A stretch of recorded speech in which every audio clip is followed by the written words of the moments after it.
El sermón Las tormentas de la vida.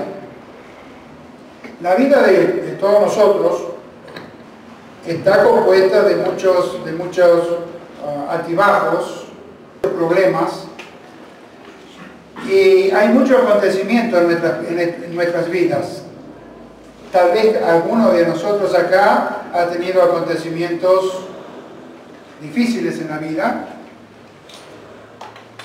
Tal vez un tsunami que pasó en la vida de alguien acá, o de nosotros, como quiera, que causó la pérdida de alguna vida, tal vez problemas económicos, tal vez inundaciones, que hay mucha gente, terremotos. He sabido que acá en Colombia llovió mucho y mucha gente se vio muy obligada a sufrir, tal vez algunos cristianos, yo no sé.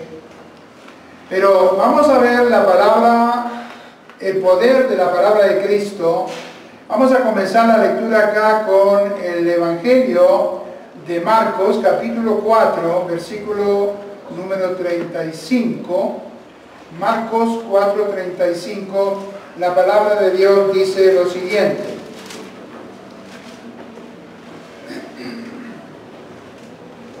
Aquel día, cuando llegó la noche, les dijo: pasemos al otro lado. Y despidiendo a la multitud, le tomaron como estaba en la barca, y había también con él otras barcas. Pero se levantó una gran tempestad de viento y echaba las olas en la barca de tal manera que ya se anegaba.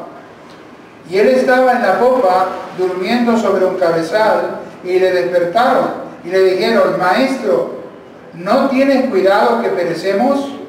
Y levantándose reprendió el viento y dijo al mar: calla, enmudece. Y cesó el viento y se hizo grande bonanza. Y les dijo: ¿por qué estáis así amedrentados? ¿Cómo no tenéis fe? Entonces temieron en gran temor y se decían el uno al otro: ¿quién es este que aun el viento y el mar le obedecen? Tenemos acá un texto conocido por todos también, que es Juan capítulo 1, los primeros 3 versículos de este capítulo, que dicen: en el principio era el verbo era con Dios y el verbo era Dios. Este estaba en el principio con Dios, todas las cosas por él fueron hechas, y sin él nada de lo que ha sido hecho fue hecho. Este mismo Jesús que fue referido a nosotros como el Verbo, es el Creador. Es el Creador de todas las cosas. Verso 14 dice: y aquel Verbo fue hecho carne y habitó entre nosotros, y vimos su gloria, gloria como del unigénito del Padre, lleno de gracia y de verdad. La poderosa palabra aquí, Verbo, fue hecho carne. ¿Por qué? Porque Jesús hizo esto. ¿Por qué causa? Bueno, Él dejó su gloria, y es lo que tenemos que comprender todos. No tanto enfrascarnos en querer saber mucho, sino más bien comprender lo poco que sabemos y comprenderlo bien para que haga efecto en nuestra vida. El Señor dejó su gloria. Cuando el Señor vino a este mundo, Él dejó su gloria, la gloria que tenía al lado de su Padre. Y vino y tomó un cuerpo humano, un cuerpo lleno de miserias. La pregunta que yo haría sería: ¿cómo mostramos nosotros el amor a Dios? ¿De qué manera lo hacemos? ¿Con la boca o con los hechos? Bueno, yo acabé de decir que yo fui impresionado por los frutos, los hechos de algunos de mis hermanos aquí en Colombia, cuando tuvieron que manifestar su amor hacia mi persona. Y lo hicieron. De muchas y distintas maneras lo han hecho. Que eso también fue una muy buena medicina para mí. Por eso los frutos espirituales tienen que verse. Los frutos espirituales se tienen que dar, y cada cristiano está obligado a hacer eso. Porque Dios mostró su amor en dar a su Hijo. Nosotros debemos mostrar nuestro amor a Dios obrando como Él nos manda. Otro texto para leer y meditar en este tema de las tormentas en la vida, los problemas en la vida de cada cristiano, porque a veces el cristiano dice, bueno, porque yo estoy con Dios, le pido a Dios, le oro a Dios y mira lo que me está ocurriendo. Muchas veces hay fracasos, hay problemas económicos, familiares, laborales y congregacionales también. Y los problemas son inevitables. Los seres humanos somos creadores de problemas. Hasta el momento en que nosotros nos transformamos realmente. No que nos convencemos de una verdad revelada en las Escrituras, sino que esa verdad tenemos que amarla, hacerla parte de nosotros mismos, y esta verdad tiene que afectar nuestra vida para producir una transformación real. De lo contrario, no pasa nada. Como la vida de mucha gente no dice absolutamente nada. ¿Por qué no dice nada? Porque no está transformado. Está convencido de una verdad que no vive. Una verdad que no es parte de su vida.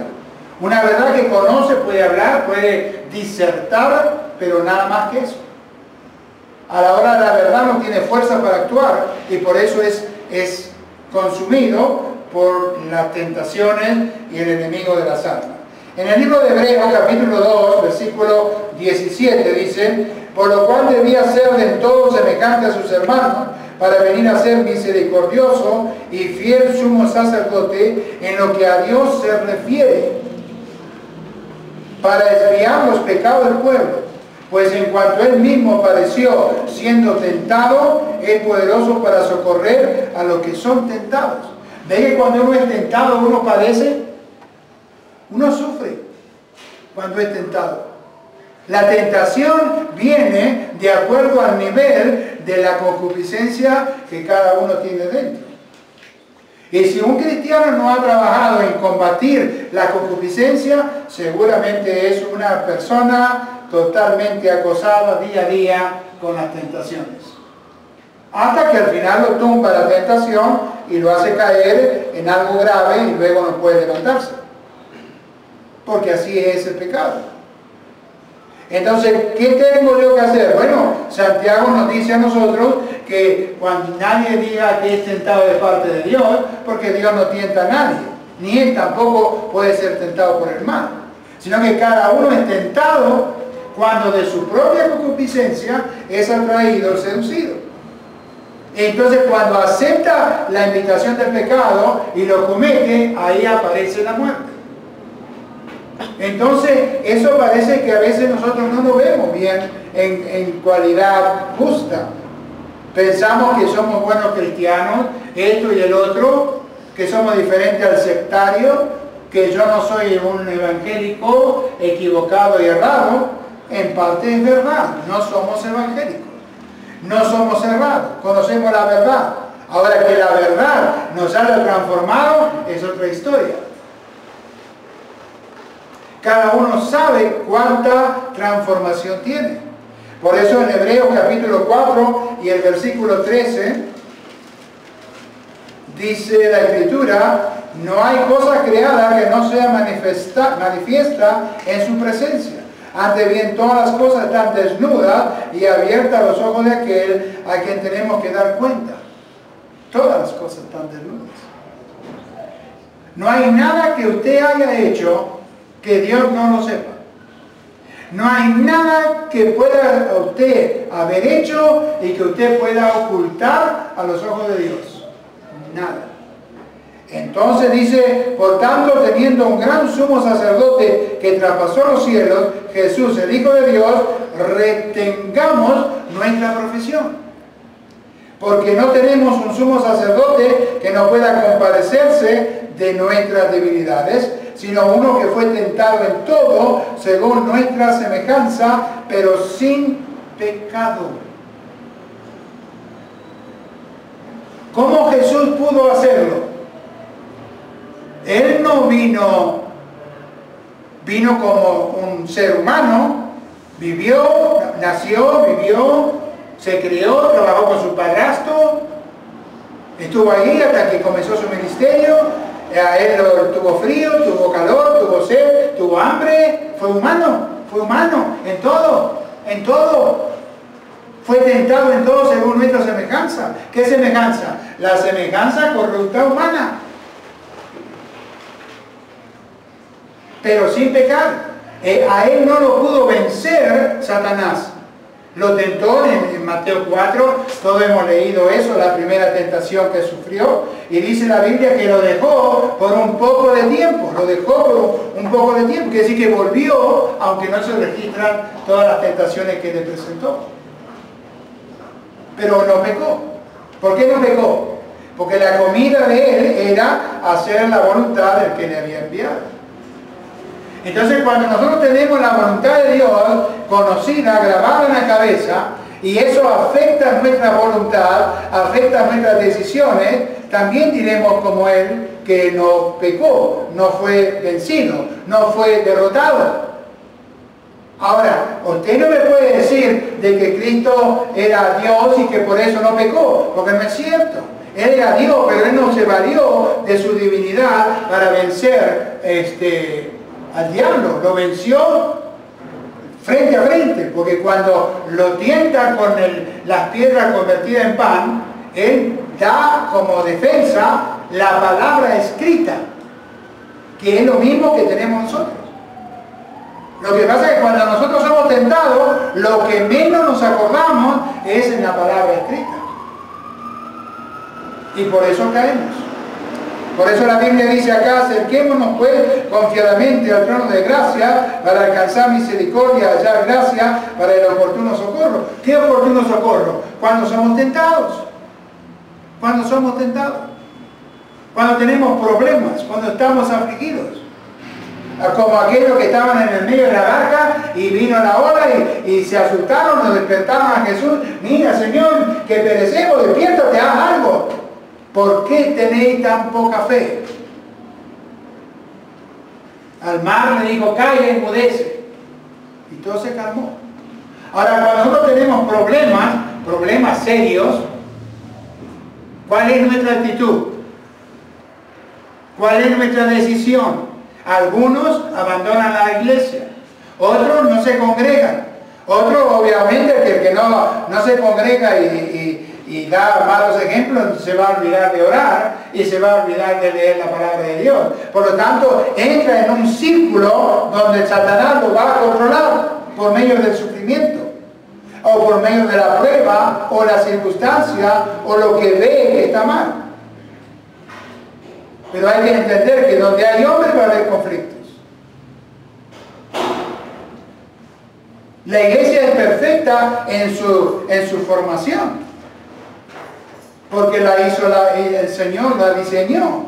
Pero los hombres no somos infalibles, obviamente, pero en la congregación no todos los hombres somos maduros.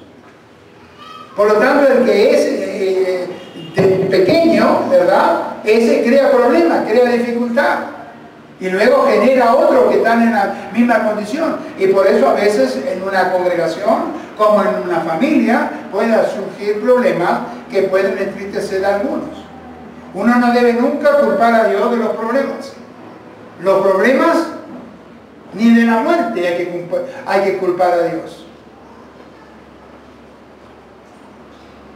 A veces los jóvenes se resisten o se enemistan o tienen algún resentimiento con Dios.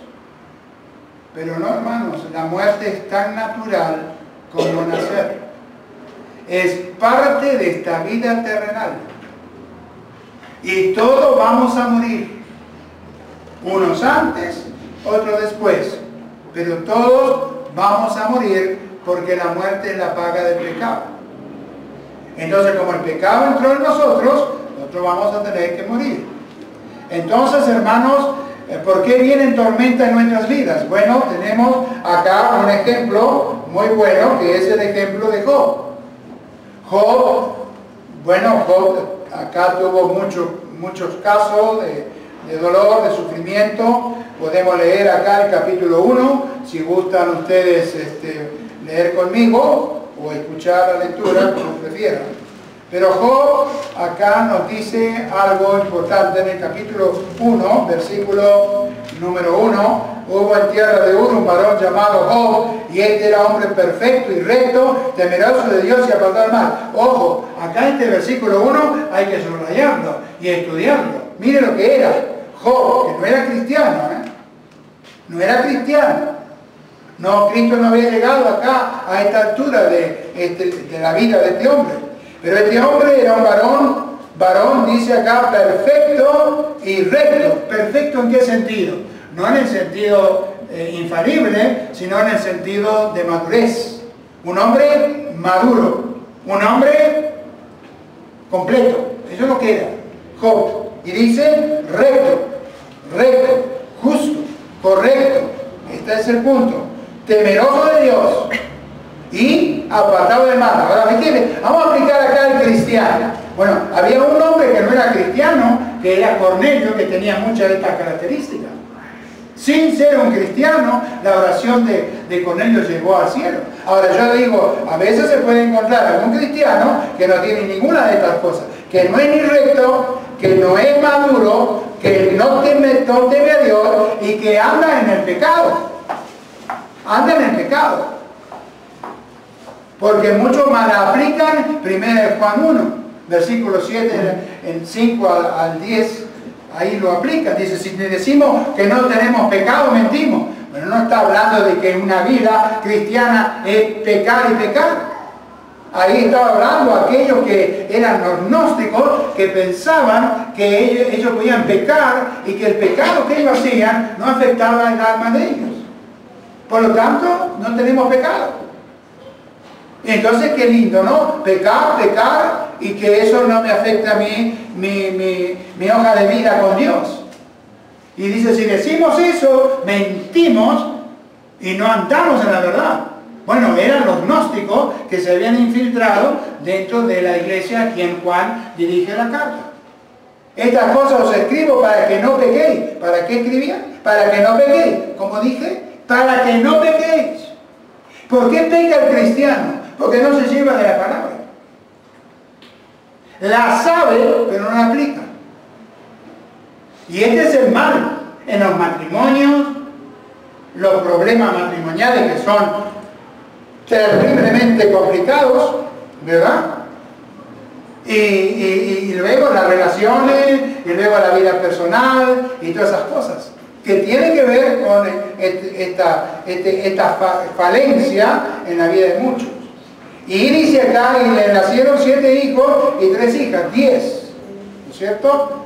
Su hacienda era 7.000 ovejas, 3.000 camellos, 500 juntas de bueyes, 500 asnos, muchísimos criados, y era aquel varón más grande que todos los orientales. E iban sus hijos y hacían banquetes en sus casas, cada uno en su día, enviaban a llamar a sus 3 hermanas para que comiesen y bebiesen con ellos.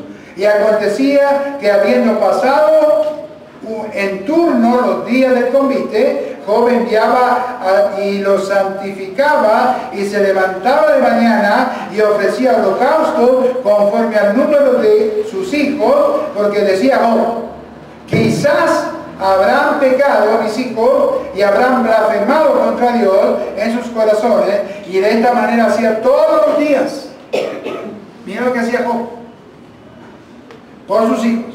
Un día vinieron a presentarse delante de Jehová los hijos de Dios, entre los cuales vino también Satanás. Entonces dijo Jehová a Satanás, ¿de dónde vienes? Respondió Satanás a Jehová y le dijo, de rodear la tierra y de andar por ella. Note que Satanás tiene que caminar. Él no es omnipresente. Él anda. Acá lo dice, ¿no es cierto? Jehová le dijo a Satanás, ¿no has considerado a mi siervo Job, que no hay otro como él en la tierra, varón perfecto y recto, temeroso de Dios y apartado del mal?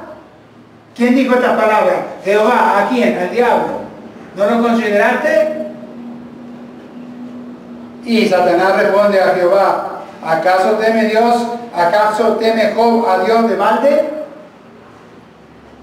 ¿Por nada? Mira, no le ha acercado alrededor de él y a su casa y todo lo que tiene, al trabajo de sus manos, le ha dado bendición, contando sus bienes, han aumentado sobre la tierra. Pero extiende ahora tu mano y toca todo lo que tiene y verás si no blasfema contra ti en tu misma presencia. ¿Viste el diablo cómo sabe cuál es la reacción de nosotros?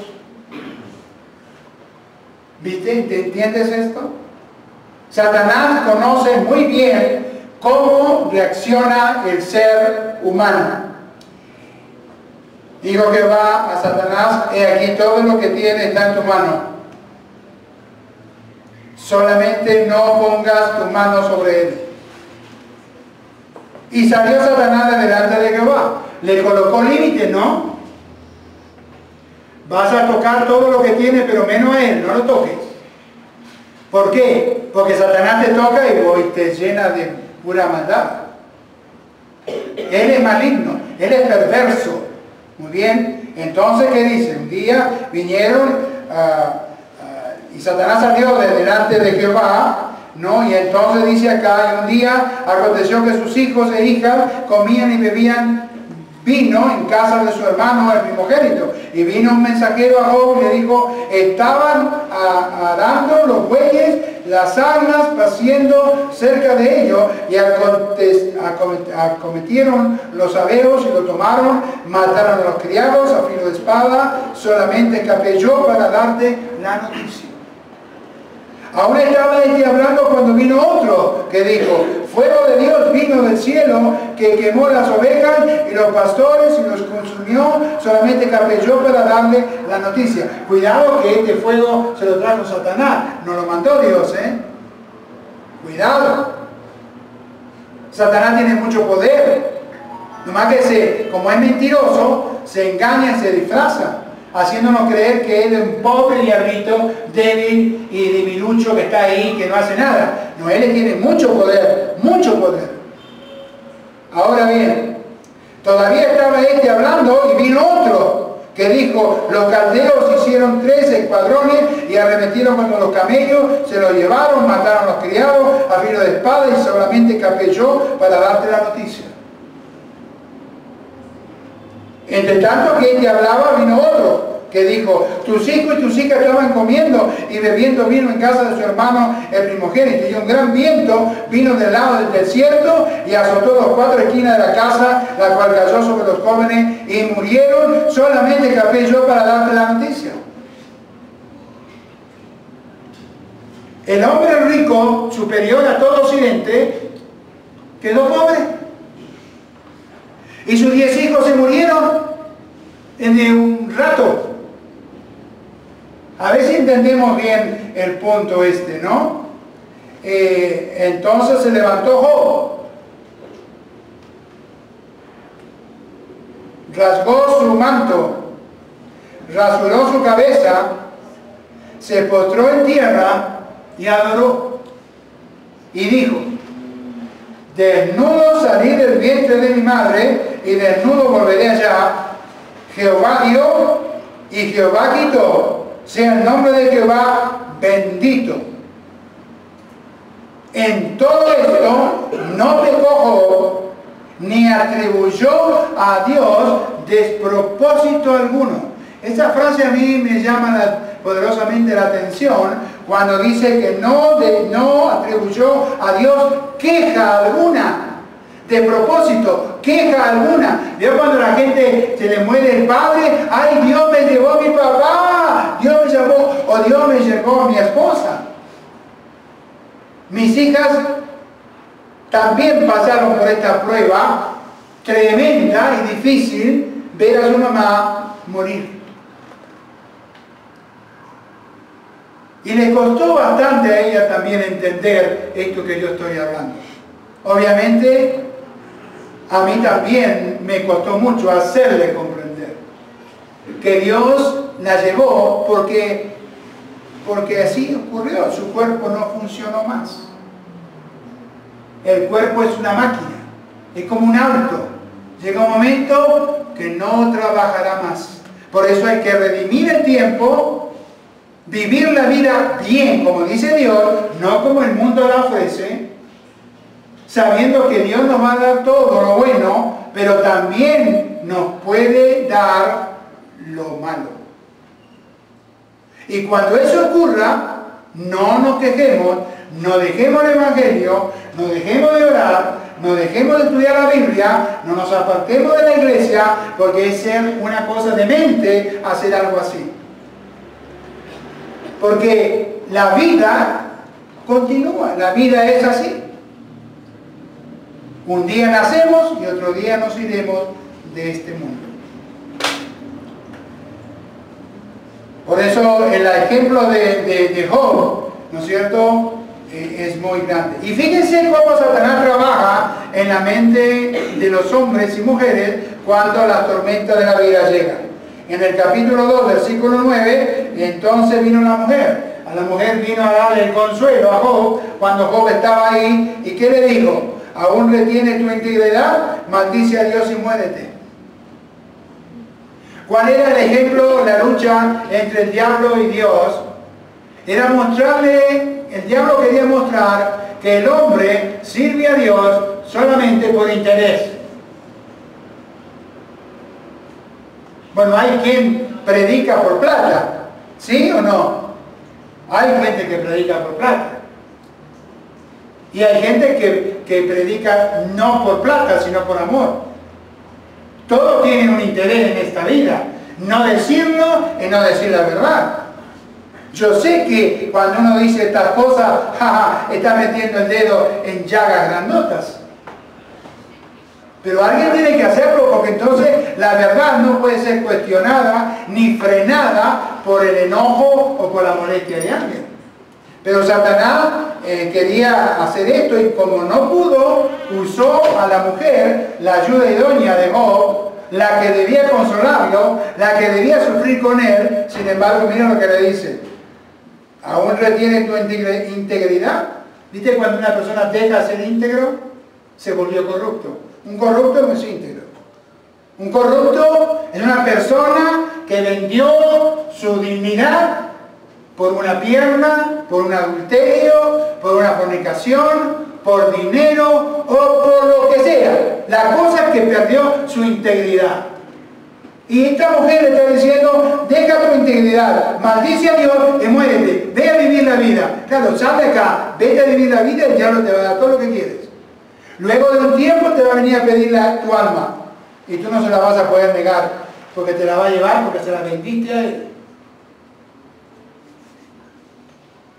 Entonces, cuidado con las cosas de la vida, porque a veces las cosas de la vida, alguna persona desprovista de conocimiento, puede la tormenta aumentar nuestro dolor, como también puede los problemas aumentar nuestra fe. ¿Recibiremos de Dios lo bueno y lo malo no lo recibiremos? Le dijo Job a su mujer. ¿Recibiremos de Dios el bien y el mal no lo recibiremos?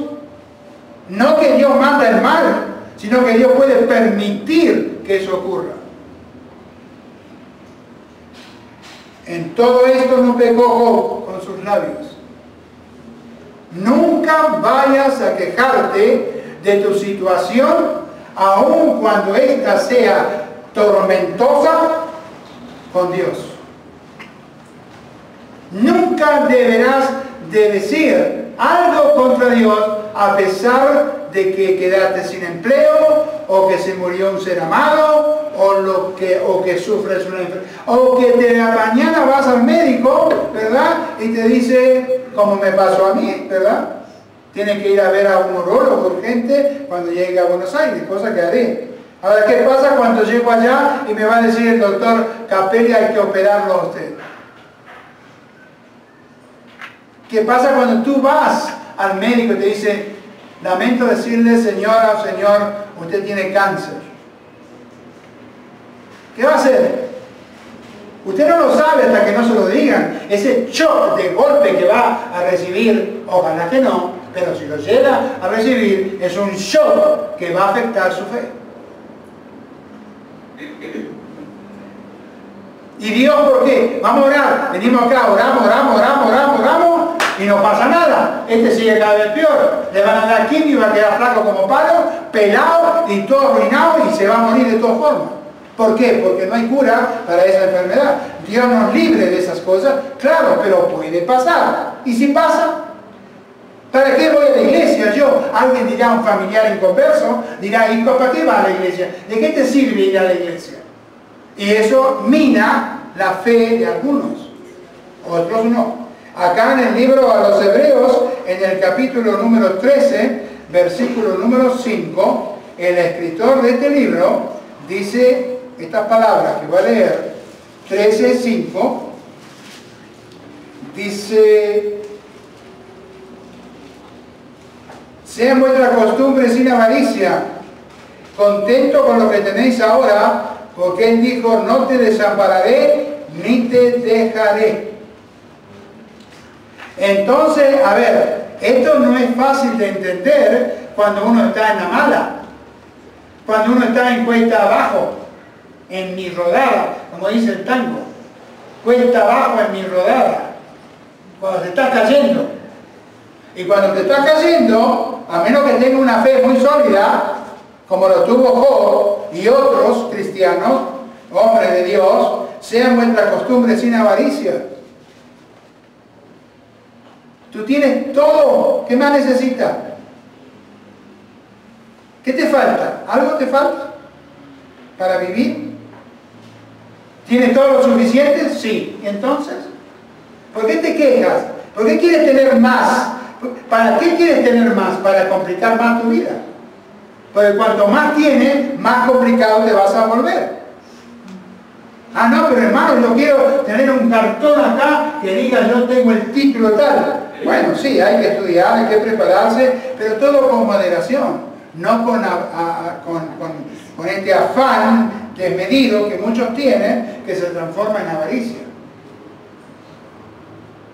Hay que hacer las cosas sin dejar de hacer lo otro. Hay quienes se ocupan tanto de cosas materiales que no tienen tiempo ni para leer la Biblia, ni para orar, ni para asistir. Pero están metidos en una avaricia, aunque tienen de todo, no les falta nada, pero tienen más. Abrir un placar, la puerta de un placar, y vas a ver lo que hay ahí. Cualquier mujer tiene 40 vestidos y usa uno. Mirás abajo, tiene 30 pares de zapatos y maneja uno. Todo es avaricia. Después cuando lo va a buscar el otro no se lo puede poner porque está seco por el tiempo. Hay que tirarlo. Y todo es la avaricia. Uno tiene que aprender, dice acá, confiar en Dios, porque dice, Él no nos va a desamparar ni nos va a dejar. A mí no me desamparó. Y les puedo decir que cuando llegué ahí a la clínica, me alarmaron bastante los médicos, a mí, por lo que me decían. Sin embargo, no me desamparó. Y les cuento algo que pasó. Estaba yo ahí en la cama, y entonces vino una chica, una enfermera, y me preguntó dónde era yo, porque sabía que era argentino, que andaba haciendo acá en Colombia. Predicando el Evangelio. ¡Ah, qué bueno! Usted es empleado del Señor. Mira lo que me dijo. Usted es empleado del Señor. Así que no tenga temor de lo que le va a pasar. No sé, yo estaba muy preocupado, porque me daban una cifra económica que había que pagar, que para mí era una locura. Y lógicamente, de alguna manera debía haber manifestado yo mi preocupación. Entonces la chica me dijo, no se preocupe, usted es empleado de Dios. Dios lo mandó a predicar acá, Él sabrá cómo lo va a arreglar este asunto. No se preocupe. Dios lo va a hacer. Y bueno, le dije, sí, tiene razón, gracias. Era una chica que supuestamente no era cristiana, supuestamente no lo era. Tal vez era de una iglesia evangélica, muy probable. Mi papá también, anda predicando por ahí, me dice. Porque es empleado de Dios, como usted. Así que no se preocupe, Él no nos va a abandonar. Él va a ver cómo arregla este asunto. Y se arregló. Se arregló. Acá estoy. y con mucha información acerca de lo que yo debo hacer para mantener mi buena salud que hasta ahora me acompañó. Entonces, hermanos, acá es suficiente para que nosotros estemos contentos si entendemos este versículo y que la tormenta de la vida no tiene que afectarnos. Mateo capítulo 6, un texto conocido por todos nosotros porque hemos leído la Biblia, hemos escuchado sermones de nuestros hermanos, así que esto no puede ser extraño a ninguno de nosotros. Mateo capítulo 6, el comienzo del sermón o la mitad del sermón de la montaña, dice en el verso 25, por tanto os digo, no os afanéis por vuestra vida. ¿Qué habéis de comer? ¿Qué habéis de beber? Ni por vuestro cuerpo, ¿qué habéis de vestir? ¿No es la vida más que el alimento y el cuerpo más que el vestido? Mirad las aves del cielo que no siembran, ni ciegan, ni recogen en granero, y vuestro Padre Celestial las alimenta. ¿No valéis vosotros mucho más que ellos? ¿Nunca han visto pajaritos cómo van? Las palomas, aquí creo que les llaman, o pichones, no sé cómo le dicen acá, que andan por todos lados picando comida. Ellos no tienen granero, no tienen casa, no tienen cuenta bancaria, no tienen nada. Sin embargo, Dios les da alimento. Y ellas viven y se reproducen un montón. Y ahí andan las palomas y los pajaritos por todos lados. Mirad las aves del cielo. ¿No valéis ustedes más que ellas? Pero muchas veces uno se considera menos que un pajarito. Porque no se estima, no ve lo que Dios le da. ¿Y quién de vosotros podrá, por mucho que se afane, añadir a su estatura un codo? Hay petizos acá y hay mujeres que son bajitas. ¿Y qué andan haciendo? Comprando zapatos que tienen una plataforma así que no pueden ni caminar porque quieren subir la estatura. Otros que están altos y quisieran cortarse un poco la pierna para bajar la altura. O sea, nadie está conforme como es. El pelado porque es pelado, el gordo porque es gordo, el flaco porque es flaco, la chica porque es bajita o el otro porque es alto. Pero dice la Biblia que ustedes no pueden agregar ni un codo a su estatura. Y por el vestido, porque se afanan a considerar los lirios del campo, cómo crecen, no trabajan ni nada. ¿Usted vio alguna vez un lirio y un lirio doble? ¿Lo vio? ¿Lo conoce? Yo en mi casa tengo lirios plantados en el jardín frente a mi casa. La hermana Marta conoce algo de eso, se recordará tal vez. Y es el mirar de todas las mujeres que pasan por la vereda, mujeres mayores, que le encantan las flores. No me da una papita, no me da una papita. El lirio cuando sale y sale la flor es bellísima.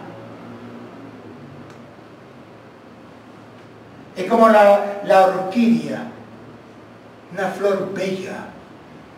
Y dice la Biblia acá, mirad, considerad los lirios del campo, cómo crecen, no trabajan ni hilan, pero digo que ni Salomón con toda su gloria se vistió así como uno de ellos. Y si la hierba del campo, que hoy y mañana se echa al horno, Dios la viste así, ¿no hará mucho más a vosotros, hombres de poca fe?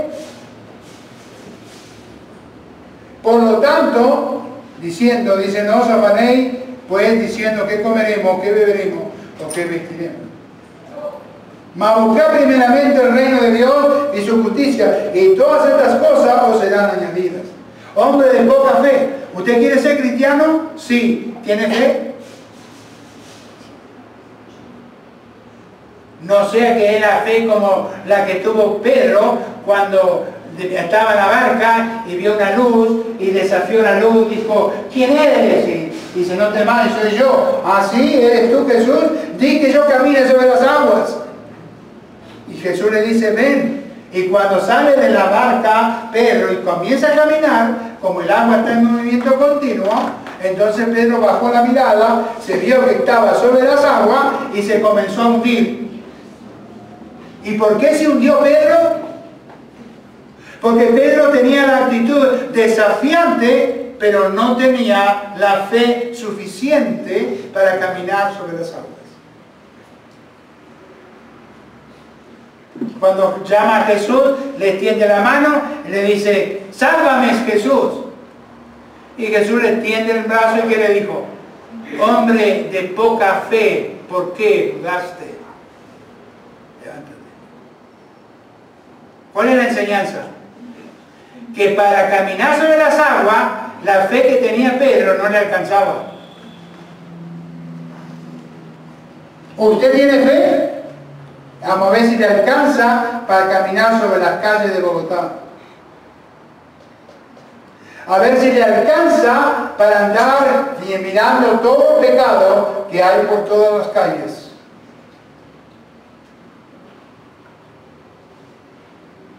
¿Usted quiere predicar el Evangelio? Sí. ¿Tiene fe para hacerlo?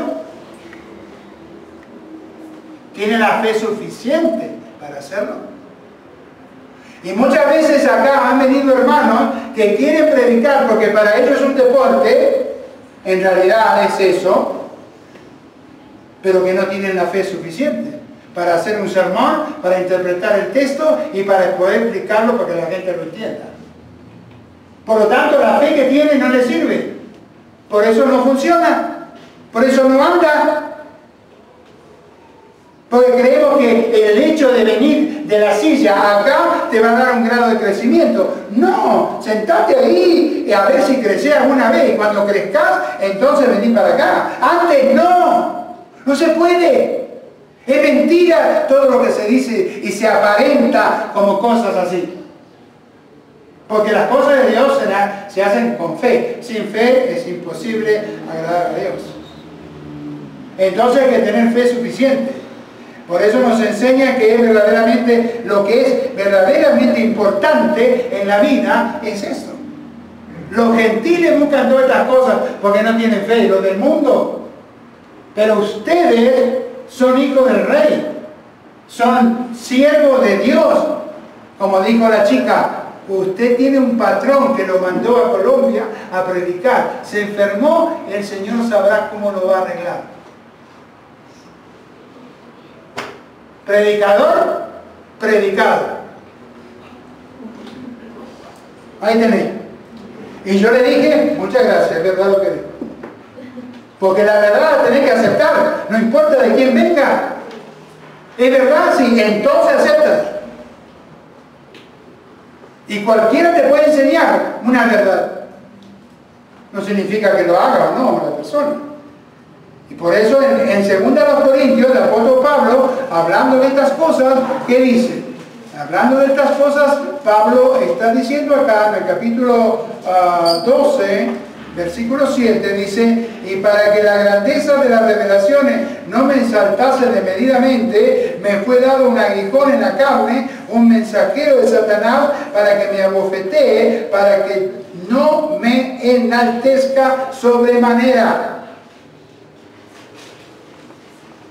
El aguijón de la carne. Tal vez vamos a ver si podemos meditar algo sobre esto en estos días que estoy acá. Pero hermanos, Pablo tuvo que tener una cosa que le causara dolor para que no se envaneciera demasiado. Le pidió 3 veces a Dios que le sacara eso, le dijo, bástate mi gracia. Y esto tiene que ver con lo que Dios le perdonó a Saulo de Tarso. Y esto tiene que ver con lo que Dios nos perdonó a nosotros nuestros pecados pasados cuando nos bautizamos. Y entonces la situación que podamos tener hoy, tal vez con algún conflicto, con alguna tribulación, no debe ser motivo para que uno olvide el favor de Dios. Bástate mi gracia y sigue fiel al Señor.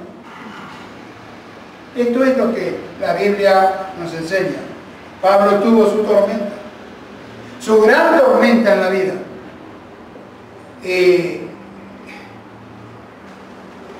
Alguien puede preguntarse por qué tienen que pasarnos estas cosas, por qué no tienen que pasar esto, o aquello, o lo otro. A veces la gente hace esta pregunta. Y puede ser que estas tormentas nos mantengan en humildad. Y bueno, un momento más. Dios sabe qué cosa puede ayudarnos o perjudicarnos. Entonces, cuando Dios permite algo, las pruebas son mandadas por el diablo. Dios permite la prueba para que el individuo se dé cuenta su verdadero nivel. Y porque Dios no puede negarle al diablo su desafío. Yo soy Satanás. Yo voy a probar al hermano Jairo a ver si el hermano Jairo es tuyo o es mío. Y si el hermano Jairo no anda en el camino de luz, entonces el diablo, ¿qué le va a decir a Dios? Lo mismo que le digo con Job. Él es mío, mira lo que hace. Él hace lo que yo quiero, no lo que tú. Porque el diablo es el acusador de los cristianos delante de Dios. Entonces entienda usted que cuando usted está pecando, usted está favoreciendo al diablo para que lo acuse a usted delante de Dios. Porque él es el acusador. El que dice, mira, este está ahí apareciendo como hijo tuyo cuando es mi siervo. Por ejemplo, un caso, el que lleva chisme para acá, y el otro que presta el oído, ¿de quién son siervos? ¿De Dios o del diablo? La respuesta es clara. Los dos son iguales, el que lleva como el que escucha. Porque cuando no hay eco, no escucha a nadie, entonces el que habla no puede hablar, porque no hay quien lo reciba. Pero cuando siembra la discordia, entonces esa persona sirve al demonio. Entonces, hermanos, Santiago 4:6 dice que Dios resiste a los soberbios, mas da gracia a los humildes. Los soberbios son los que no admiten nunca nada malo. Los soberbios son los que se creen los mejores del mundo, que son los que son más rectos. Cuando uno conoce a Dios y cuando uno entiende la Biblia, se hace humilde por sí solo. Porque reconoce el poder de Dios, la magnitud de Dios, lo que Dios nos dio, lo que Él nos perdonó y lo que somos nosotros. Entonces baja la cabeza. Pero cuando el soberbio no entiende nada de eso, es orgulloso, vanidoso, no escucha, no razona, nada. Y es imposible convivir con él. Dice la Biblia que el Señor nos exaltará cuando fuere tiempo. No hay que buscar la gloria humana. No hay que buscar ser famoso. ¿Famoso de qué? En la iglesia de Cristo no hay famosos. En la iglesia de Cristo hay hombres y mujeres, cristianos, uno con más conocimiento, otro con menos conocimiento, pero famosos no, el único famoso es Cristo, después no hay más. Entonces nosotros tenemos que ser humildes para que el Señor nos utilice en su obra, porque Él no nos va a utilizar si nosotros no estamos en condiciones.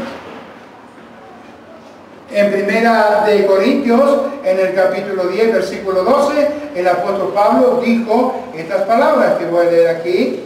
Dice Primera Corintios 10, 12, así que el que piensa estar firme, mire que no caiga.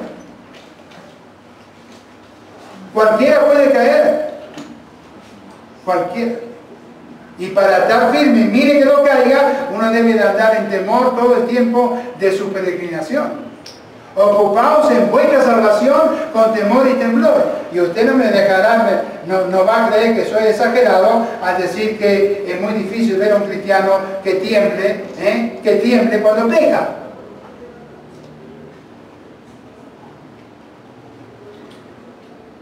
Porque no tiembla. Al contrario, justifica y culpa al otro que el otro lo hizo pecar. Cuando en realidad todos somos responsables. Entonces, a veces la tormenta de nuestra vida, como en el caso de David, son por nuestras elecciones. David eligió, tenía mujeres, tenía un montón de mujeres. Pero apareció una especial, llamada Betsabé. Él la toma y comete 4 pecados en un solo momento. Satanás todo te ata. Porque mintió, porque mató, porque adulteró, ¿verdad? El diablo le hizo hacer todos estos pecados con una sola acción al famoso rey David. El que piensa estar firme, mire que no caiga. Aunque David tenía un corazón semejante a Dios, bueno, pero cayó. Por eso cuando usted ve a un hermano que cae en pecado, no lo mate. No lo destruya de todo.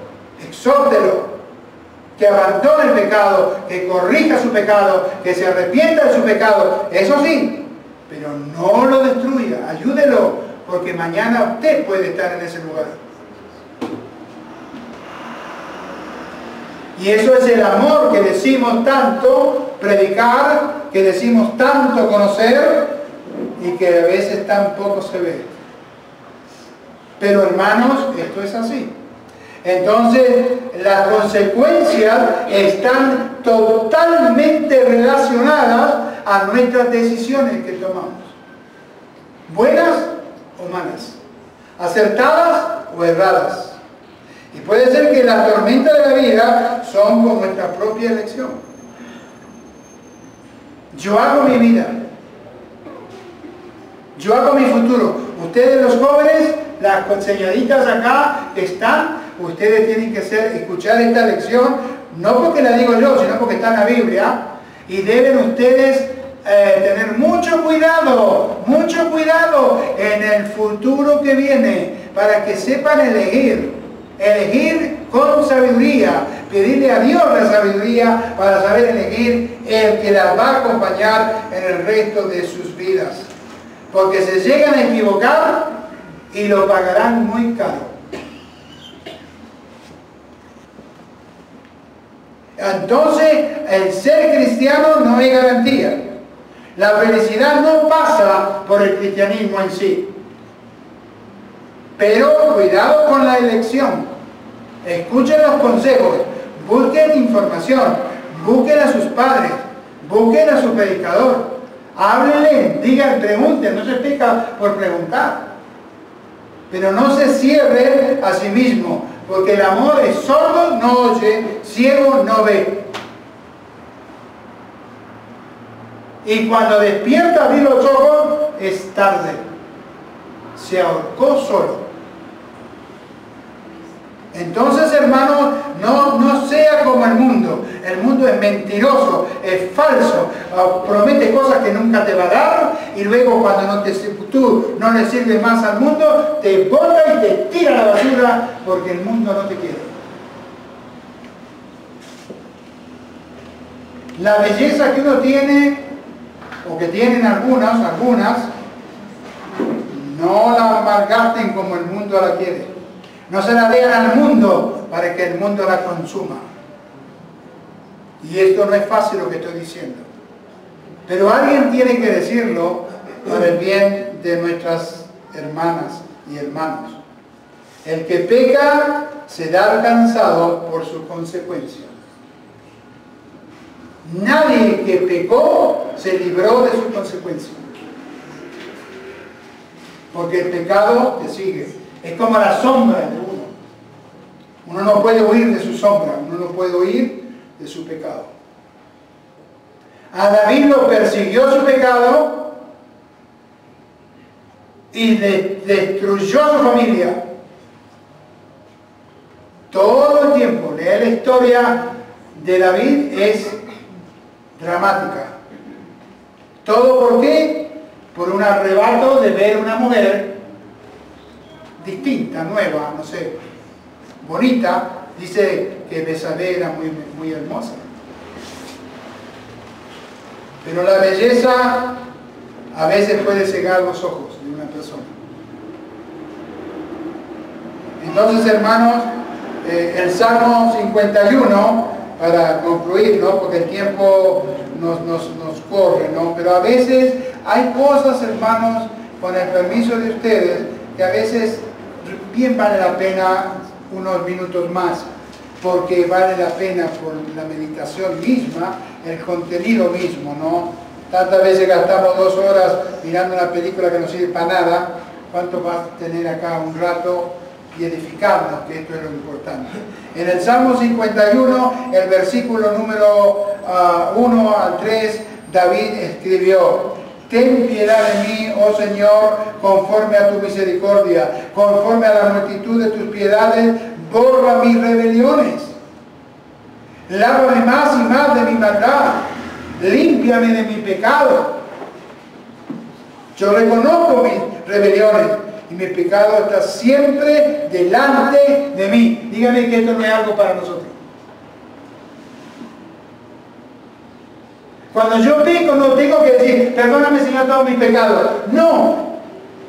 Mencionémoslo. Acá dice, conforme a la multitud de tus piedades borra mis rebeliones. Eran varias las rebeliones que tenía. Y dice, lávame más y más de mi maldad. Maldad, maldad.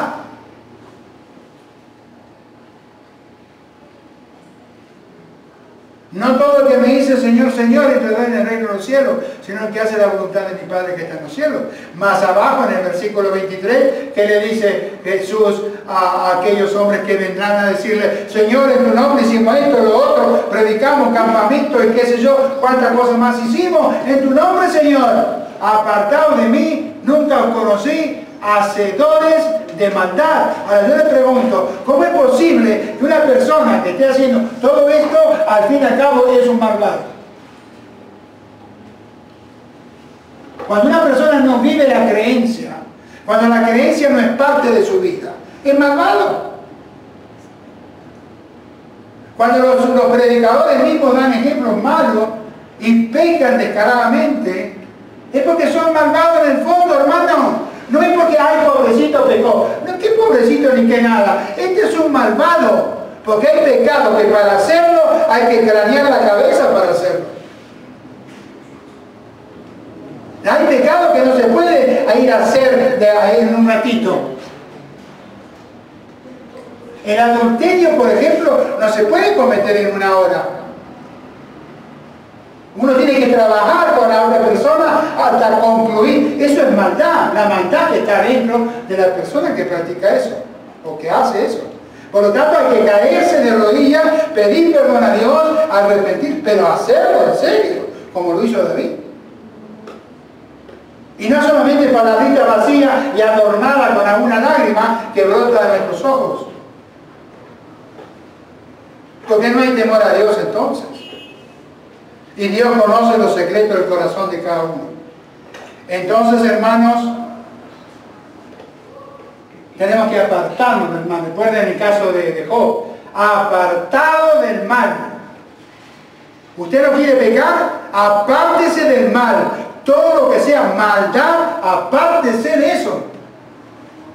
El mundo, con todo lo que el mundo tiene, por ejemplo, para decir algo, las modas actuales del mundo son pura maldad.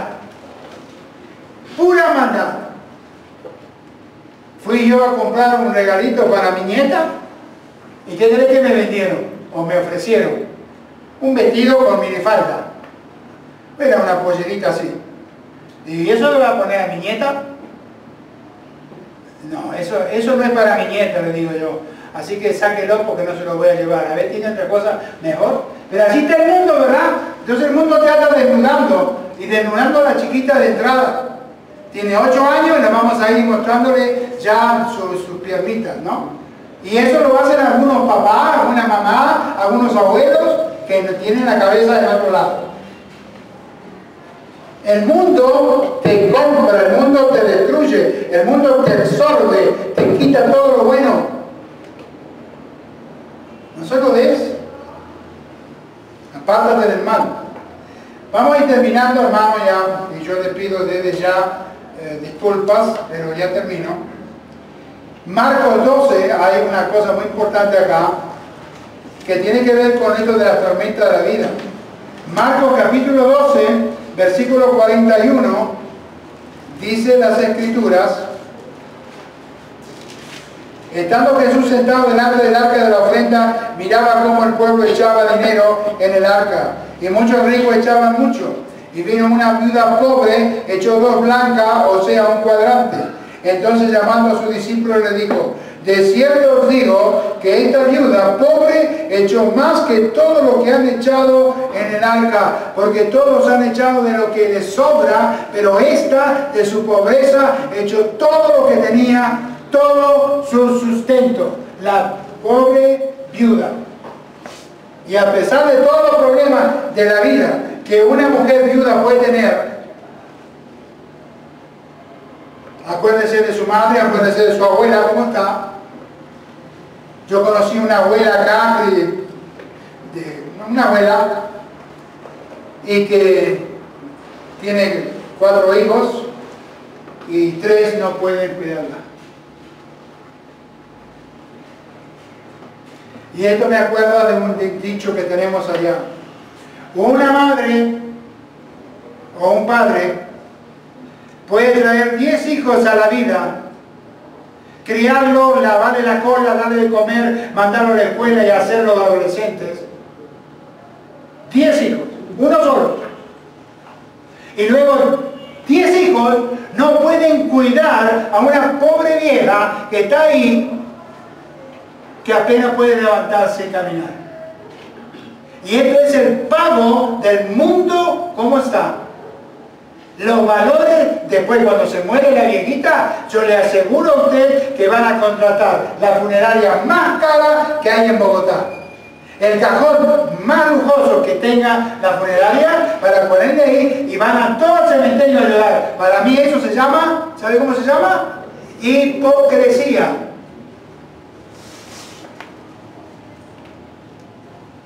Ahora piensen ustedes en la tormenta de la vida de esta pobre vieja, esta pobre viuda, perdón la palabra, vieja para mí no es despectiva, para mí es cariñosa. Allá lo decimos así, querido viejo. ¿Se acuerda cuando Piero tocó la guitarra y dijo, mi querido viejo, que te hace llorar? Porque te hace llorar. Las cosas buenas tenés que reconocerlas, aunque las cante Piero. ¿Verdad? Y bueno, ahí está, porque te habla a lo íntimo tuyo. Y Dios nos mira a ver cómo respondemos en medio de nuestras tormentas de la vida, cómo reaccionamos y cómo enseñamos a nuestros hijos cómo tienen que reaccionar frente a la tormenta de la vida.